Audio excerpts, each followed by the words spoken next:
eden Rabbim.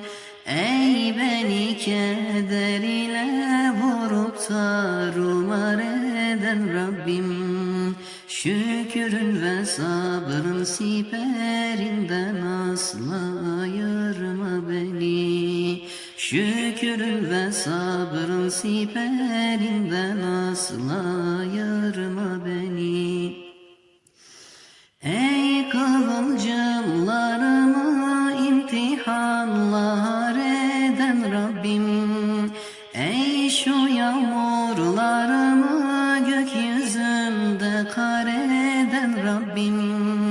Ey beni Eyyub gibi kederimle var eden Rabbim.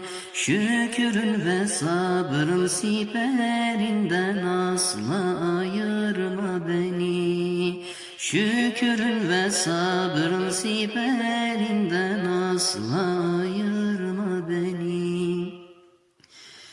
Ey kalbimi dünyadan ayırıp bizar eden Rabbim. Ey her gün ve anımı bana intizar eden Rabbim.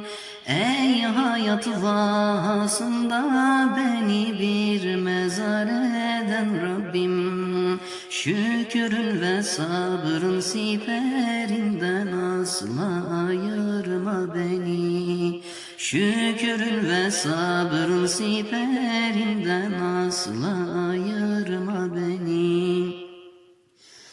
Ayrılmam siperinden kurusa gözümde yaş Rabbim. Ayrılmam siperinden düşse gövdemden bu baş Rabbim. Ayrılmam siperinden sabrıma düşse bin taş Rabbim. Şükrün ve sabrın siperinden asla ayırma beni. Şükrün ve sabrın siperinden asla ayırma